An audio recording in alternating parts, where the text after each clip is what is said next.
इस डॉक्यूमेंट्री की शुरुआत एक गहरी रात के सन्नाटे से होती है।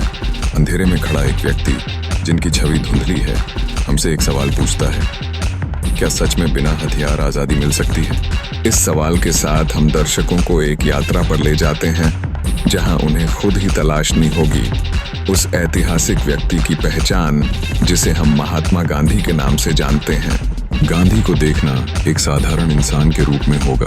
बचपन की यादें, डर, झिझक और कमजोरियां एक साधारण इंसान की असाधारण यात्रा को दर्शाती हैं। यह समझना जरूरी है कि गांधी कोई सुपर हीरो नहीं थे।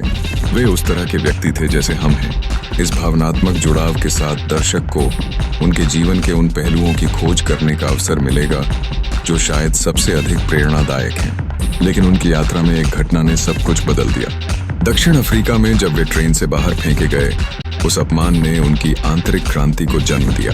गुस्से और अपमान के बीच उन्होंने हिंसा का रास्ता नहीं चुना। इसके विपरीत यह सवाल उठाया, क्या अन्याय का जवाब चुप्पी हो सकता है? इस क्षण ने दर्शकों को उनकी मानसिकता के बारे में सोचने पर मजबूर कर दिया। उसके बाद अहिंसा का सिद्धांत सामने आता है। जब दुनिया हथियार उठा रही थी, गांधी ने उपवास और सत्य को अपना हथियार बनाया।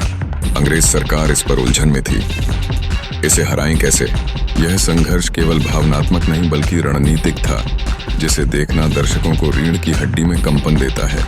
गांधी के छोटे छोटे कदम जैसे नमक सत्याग्रह, चरखा और पैदल यात्राएं यह साबित करते हैं कि कैसे सामान्य चीजें भी क्रांति बन सकती हैं।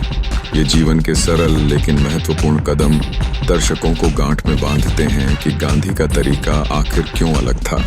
फिर हम आज़ादी की खुशी के साथ उसके अंधेरे पक्ष की ओर बढ़ते हैं। बांटवारे का दर्द, हिंसा, आग और लाशों के बीच महात्मा गांधी का चेहरा हमें दर्शाता है कि वह उस खुशी में भी संतुष्ट नहीं थे। यह अंतर्दृष्टि पूछती है, जिसने देश आजाद कराया वही सबसे अकेला क्यों था? आखिर में एक गोली चलने की आवाज और सन्नाटा।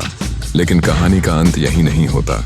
डॉक्यूमेंट्री सवाल छोड़ती है, क्या गांधी मरे या उनकी सोच आज भी हमें चुनौती दे रही है? इस यात्रा में हम दर्शकों को भगवान नहीं बल्कि विचार और सवाल में परिणत करते हैं।